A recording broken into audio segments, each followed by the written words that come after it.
दोस्तों, बारिश के शुरुआती दिनों में फिजा में नमी की वजह से मक्खियों, मच्छरों और हशरात निस्बतन बढ़ जाते हैं। इसलिए मुतअद्दिद बीमारियां तेजी से फैलती है। आज हम जिस वायरस की बात करने वाले हैं वो है चांदीपुरा वायरस। इसकी शनाख्त पहली बार 1965 में चांदीपुरा गांव महाराष्ट्र में हुई। ये वायरस बुनियादी तौर पर सैंड फ्लाई मक्खियों के काटने से फैलता है। सैंड फ्लाई मक्खी मच्छर से छोटी होती है और इसका रंग रेत जैसा होता है। मक्खी के पर बालों वाले होते हैं। मक्खी का साइज 1.5 से 2.5 मिलीमीटर तक होता है। यह मक्खी नमी वाली जगह पर पाई जाती है और रात के वक्त ज्यादा एक्टिव होती है। मोहतरम हजरात, ये वायरस 15 साल तक के बच्चों को टारगेट करता है।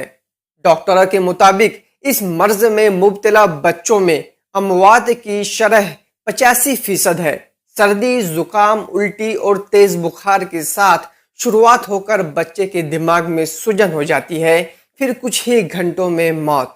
मेरे दोस्तों, चांदीपुरा वायरस का कोई ठोस इलाज मौजूद नहीं है, ना कोई दवा, ना ही कोई वैक्सीन अभी तक बनी है।